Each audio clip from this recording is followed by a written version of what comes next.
আমার স্বামী বিদেশ থাকত। বাড়িতে আমাকে খুব একা একা লাগত। আর আমার এই একাকিত্ব সময়ে আমার ভাগ্নে আমার বিশেষ সহায়ক হিসেব দায়িত্ব পালন করত।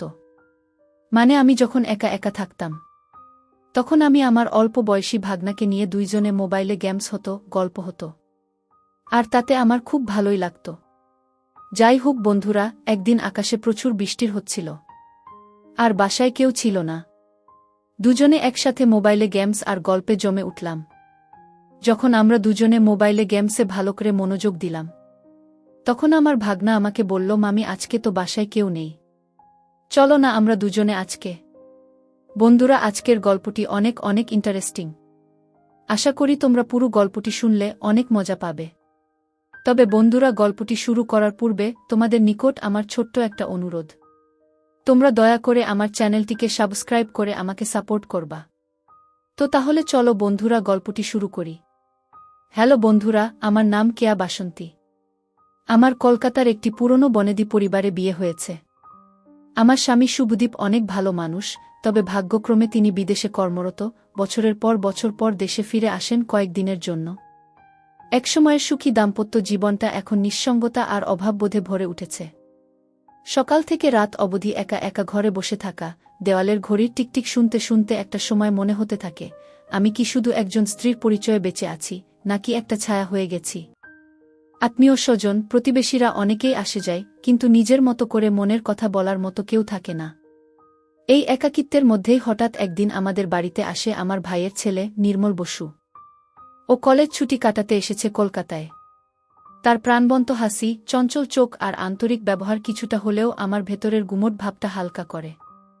নির্মল ছোটবেলা থেকেই আমার খুব প্রিয় ছিল, কিন্তু এখন ওকে দেখলে মনে হয় ছেলেটা অনেক পরিণত হয়েছে, অনেক বেশি যত্নশীল। প্রথম কয়েকদিনেই বুঝলাম, ওর সাথে কথা বললে আমি হাসি, আমি প্রাণ ফিরে পাই। তবে তখনও বুঝিনি এই সম্পর্কটা আমাকে এমন এক মোড়ে নিয়ে যাবে যা আমার জীবনের সবকিছুকে নতুন করে ভাবতে বাধ্য করবে। নির্মল পুরো বাড়িতে প্রাণ ফিরিয়ে দিল। সকালে চায়ের কাপ হাতে বারান্দায় দাঁড়িয়ে সে যখন হাসি মুখে মামি ঘুম ভাঙেনি বলে ডাকে, তখন মনে হয় বহুদিন পরে কেউ আমার খোঁজ নিচ্ছে। নির্মল খুব ভদ্র, দায়িত্ববান এবং আশ্চর্য রকম সহানুভূতিশীল একজন তরুণ। আমি লক্ষ্য করলাম সে আমার কথাগুলো গভীর মনোযোগ দিয়ে শোনে, মাঝে মাঝে আমার দিকে তাকিয়ে এমনভাবে হাসে যেন বহুদিন ধরে আমায় বুঝে ফেলেছে। একদিন রান্নাঘরে আমি চা বানাচ্ছিলাম, হঠাৎ সে এসে বলল, তুমি একা থাকো কিভাবে মামি? আমি থাকলে তো কখনো একা লাগত না। তার কণ্ঠে এমন এক মায়া ছিল যা বহুদিন শুনিনি। দিন যত যাচ্ছে নির্মলের উপস্থিতি যেন আমার নিঃসঙ্গ জীবনে নতুন রং এনে দিচ্ছে। আমরা দুপুরবেলা একসাথে খাই, সন্ধ্যায় ছাদে হাঁটতে যাই, এমনকি রাতে বই পড়ার সময়ও ও নিকট বসে গল্প করে। ওর সাথে কাটানো সময়গুলো আমার মনে একটা অদ্ভুত উষ্ণতা তৈরি করে। আমি বুঝতে পারি ও শুধু আমার ভাগ্নে নয়, ওর উপস্থিতি আমার মনের গভীরে একটা আলাদা জায়গা করে নিচ্ছে। কিন্তু সেই অনুভবের কথা আমি নিজেও স্পষ্ট করে বুঝে উঠতে পারছিলাম না, এটা কি নিঃসঙ্গতার প্রতিফলন, নাকি সত্যিই কিছু একটা তৈরি হচ্ছে আমাদের মধ্যে। এক সন্ধ্যায় ছাদে বসে নির্মল হঠাৎ বলল, মামি জানো তো, তুমি আমার জীবনের সবচেয়ে আপন একজন মানুষ। ওর কথাটা শুনে আমি একটু থমকে গেলাম। এমন আন্তরিক স্বীকারোক্তি আমি খুব কম শুনেছি জীবনে। আমি জবাবে হেসে বললাম, তুই তো আমার ছেলের মতো। কিন্তু মনের কোথাও যেন ওর কথাটা অন্যরকম রং ছড়াল। নির্মল আমার দিকে তাকিয়ে কিছুক্ষণ চুপ করে থাকল, তারপর বলল, ছেলের মতো, কিন্তু আমার অনুভূতিটা তার চেয়েও বেশি। আমি সেই মুহূর্তে কিছু বললাম না, কিন্তু মনের মধ্যে এক অদ্ভুত আলোড়ন শুরু হল। সেই রাতে আমি ঘুমোতে পারলাম না। নির্মলের মুখ, তার চোখের ভাষা, তার কথাগুলো মনে পড়ে বারবার। আমি নিজেকে বোঝাতে চাইলাম এটা শুধু একটা মানসিক প্রশান্তি, ক্ষণিকের আবেগ, কিন্তু মনে মনে জানতাম এটা তার চেয়েও বেশি কিছু। ওর প্রতি যে ভাবনাটা অনুভব করছি সেটা অস্বীকার করা সম্ভব নয়। আমি জানি সমাজ এটাকে কিভাবে দেখবে, কিন্তু হৃদয়ের মধ্যে যখন কেউ সত্যি করে করা নাড়ে তখন অনেক হিসাব ভুল হয়ে যায়। নির্মলও যেন ধীরে ধীরে সে ভুলের মধ্যেই আমার সত্য খুঁজে নিচ্ছে। পরের দিন আমি নিজেকে একটু আড়াল করে রাখার চেষ্টা করলাম। নির্মলের প্রতি নিজের মানসিক অবস্থা আমাকে অপরাধবোধে ভরিয়ে তুলছিল। আমি ভেবেছিলাম যদি একটু দূরত্ব রাখা যায় তাহলে এই অদ্ভুত ভাবনাটা মুছে যাবে। কিন্তু নির্মল সেটা বুঝে ফেলে। সে সরাসরি এসে বলল, তুমি আমাকে এড়িয়ে যাচ্ছ কেন মামি? আমি কি কিছু ভুল করেছি? আমি হেসে কিছু বলার চেষ্টা করলাম, কিন্তু ওর দৃষ্টিতে যে কষ্ট ছিল সেটা আমাকে শান্ত করে দিল। আমি শুধু বললাম, না রে, কিছু হয়নি, মনটা একটু খারাপ ছিল। ও আমার পাশে এসে চুপচাপ বসে রইল, কোনো প্রশ্ন না করে। সেই নীরবতাও এক ধরনের সংলাপ ছিল। তার চোখে ছিল বোঝার চেষ্টা, আর আমার চোখে ছিল লুকানো ভিন্ন মনোভাব। আমরা একে অপরের পাশে ছিলাম, কিন্তু কিছু বলছিলাম না। রাতে যখন নির্মল তার ঘরে চলে গেল, আমি বারান্দায় দাঁড়িয়ে অনেকক্ষণ আকাশের দিকে তাকিয়ে রইলাম। মনে হচ্ছিল সবকিছু বদলে যাচ্ছে, আমার ভেতরের নিঃসঙ্গ নারীটি যেন একটু সাহসী হয়ে উঠছে, আর নির্মলও প্রতিনিয়ত আমাকে বোঝানোর চেষ্টা করছে ওর অনুভব নিছক আবেগ নয়, বরং এক ধরনের নির্ভরতা, যেটা আমি বহুদিন ধরে খুঁজে চলেছি। পরদিন সকালে নির্মল এক কাপ চা নিয়ে আমার কাছে এলা। ওর চোখে ছিল এক ধরনের স্নিগ্ধতা, যেন আমার মন বুঝে কিছু না বলেই শান্তি দেওয়ার চেষ্টা করছে। ও বলল, তুমি যদি হাসি খুশি না থাকো, তাহলে এ ঘর তোমার জন্য নয় মামি। তুমি তো অনেক বেশি শ্রদ্ধা এবং ভালোবাসা পাওয়ার যোগ্য। আমি চুপ করে তখন চা খাচ্ছিলাম, কিন্তু ওর কথাগুলো যেন মনের ভেতরটা নড়ে দিল। দীর্ঘদিন ধরে এমন করে কেউ আমার মনের অব্যক্ত দুঃখটা অনুভব করেনি। নির্মলের কথাগুলো আমার কঠিন দেয়ালগুলোকে আলতো করে ভেঙে দিচ্ছিল। সেদিন সন্ধ্যায় আমরা একসাথে বসে পুরনো অ্যালবাম দেখছিলাম। হঠাৎ একটা ছবিতে আমি হেসে উঠলাম, নির্মলও হেসে বলল, এই হাসিটা খুব মিস করি আমি।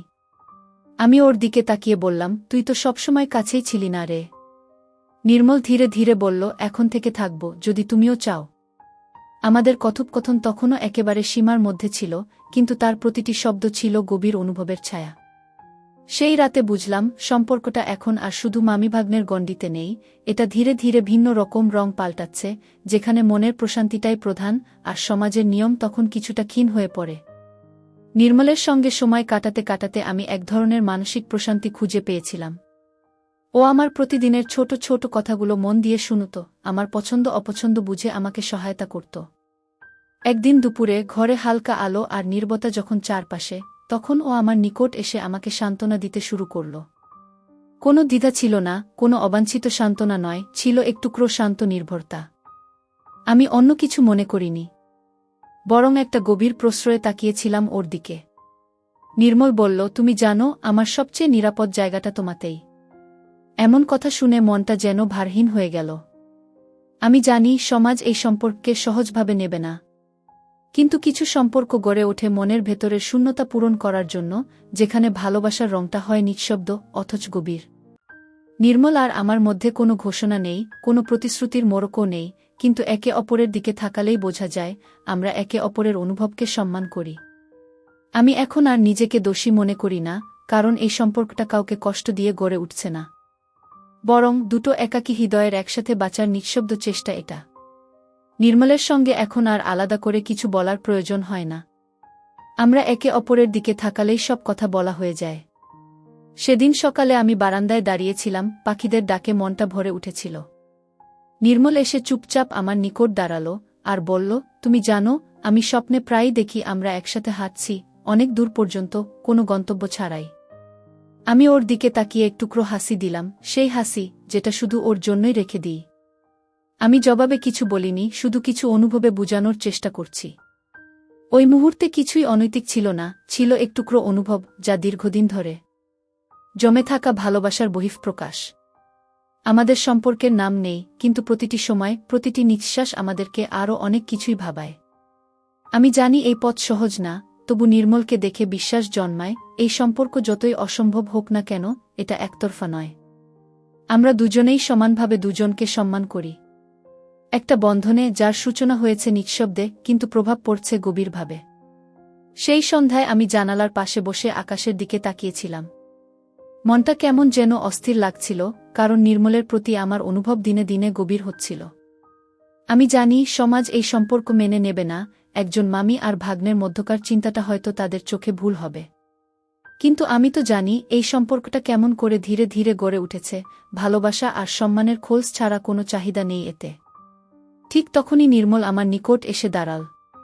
কোনো কথা না বলে সে একটা বই এগিয়ে দিল, যার ভেতরের পৃষ্ঠায় একটা চিরকুট ছিল, তুমি যদি চাও, আমি সারা জীবন তোমার সহায়ক হিসেবে থাকব, কোনো নাম ছাড়াই। আমি অবাক হয়ে তাকালাম ওর দিকে। তখন নির্মল বলল, তুমি কিছু বলো না মামি, আমি বুঝি সব। আমি শুধু তোমার সহায়ক হয়ে থাকতে চাই, তোমার দুঃখগুলো ভাগ করে নিতে চাই। আমি ধীরে ধীরে বললাম, ভাগ্নেমামির সম্পর্কটা সমাজের চোখে যেভাবে দেখা হয় তেমন করে আমাদের মধ্যে কিছুই নেই। এটা এক ধরনের আশ্রয় যেখানে আমি নিজেকে খুঁজে পাই। আমাদের চোখে তখন কোনো অপরাধবোধ ছিল না, বরং ছিল এক নিঃশব্দ সম্মতি, যে ভালোবাসা শব্দে প্রকাশ করা যায় না, তা ছায়ার মতো আমাদের ঘিরে আছে, ধীরে ধীরে আলো হয়ে উঠছে। সেই রাতে ঘুম আসছিল না। জানালার বাইরে চাঁদের আলোয় ভেসে যাওয়া মেঘের দিকে তাকিয়ে আমার ভেতরে এক অদ্ভুত টানাপোড়েন চলছিল। নির্মলের প্রতি অনুভবটা এখন আর শুধু আবেগ নয়, এটা জীবনের একটা বাস্তবতা হয়ে দাঁড়িয়েছে। ওর নির্ভরতা, ওর নিকট থাকার প্রতিশ্রুতি, সবকিছুই আমাকে সাহস দিচ্ছিল। কিন্তু একই সঙ্গে নিজের স্বামীর কথা মনে পড়ছিল, যে বিদেশে থাকলেও এখনও আমার নামের সঙ্গে যুক্ত। আমি কি নিজেকে ঠকাচ্ছি? নাকি ভালোবাসা মানেই সব সময় সমাজের চোখে চলা নয়? পরদিন সকালে আমি নির্মলকে নিয়ে ছাদে উঠলাম। ওর চোখে কিছুটা চিন্তা, কিছুটা আশা। আমি বললাম, নির্মল, আমাদের এই সম্পর্কের একটা রূপ দরকার। হয়তো সমাজ মেনে নেবে না, তবুও আমাদের নিজেদের কাছে স্বচ্ছ থাকা জরুরি। নির্মল খুব শান্তভাবে বলল, আমি সব মেনে নিতে রাজি, যদি তুমি আমাকে সাপোর্ট করো। তার চোখে ছিল না কোনো ভিন্নতা, ছিল কেবল আন্তরিকতা। সেদিন আমাদের মধ্যে একটা মৌন চুক্তি হয়ে গেল, ভালোবাসা শুধু অনুভবেই নয়, দায়িত্বেও প্রকাশ পাবে। সময়ের সঙ্গে সঙ্গে নির্মল আর আমার সম্পর্কের গভীরতা বেড়েই চল। আমরা এখন শুধুই শব্দ দিয়ে নয়, চোখের ভাষায় বোঝাপড়া করতাম।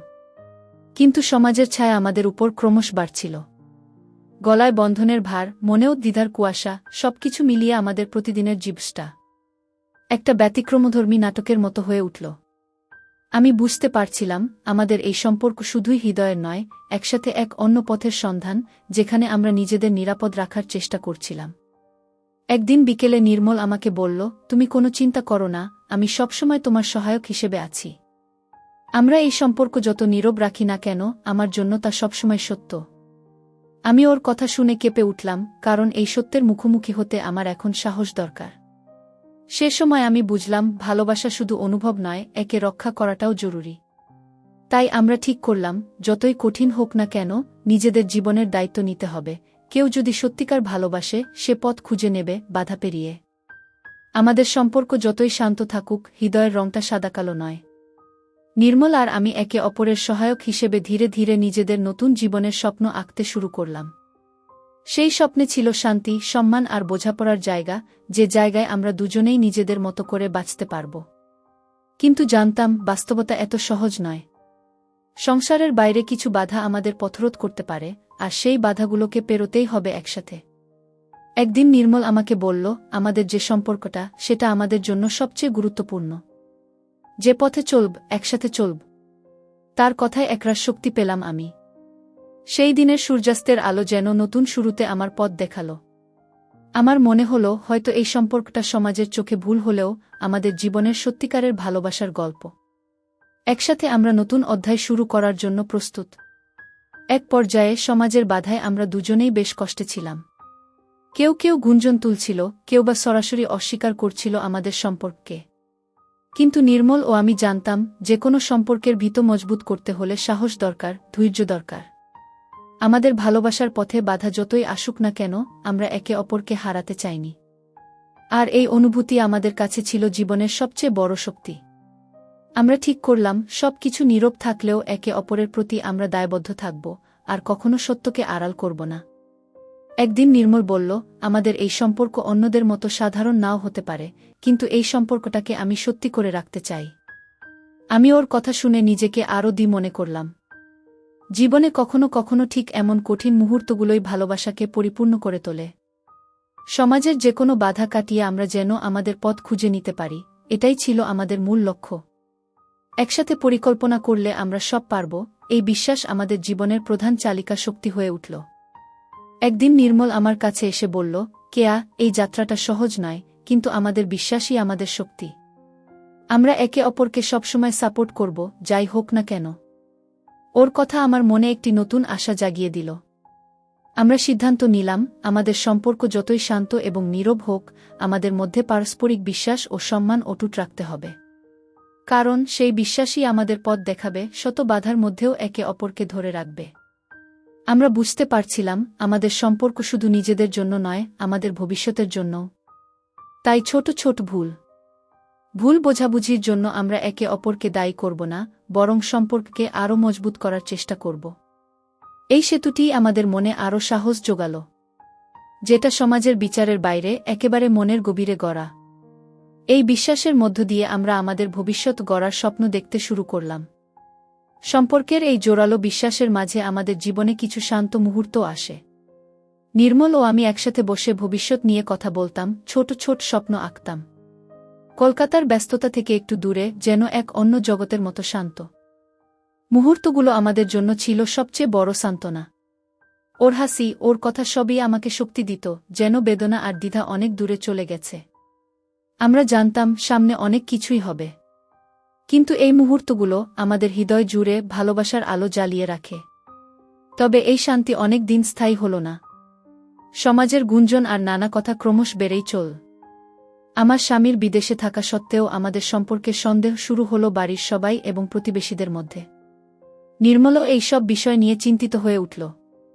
আমরা বুঝতে পারলাম আমাদের সম্পর্কের সত্যিকারের পরীক্ষার সময় আসছে, যেখানে শুধু ভালোবাসা নয়, সাহস আর দ্বিধা দরকার। কিন্তু আমরা একসাথে থাকলে যে কোনো সমস্যায় পেরোতে পারব, এটাই ছিল আমাদের অটল বিশ্বাস। সমাজের নিন্দনীয়তা আমাদের উপর ক্রমশ বাড়ছিল। আমার স্বামীর দূরে থাকার কারণে গুঞ্জন আরও জোরালো হল, আর এই গুঞ্জন আমাদের সম্পর্কের উপর প্রভাব ফেলতে লাগল।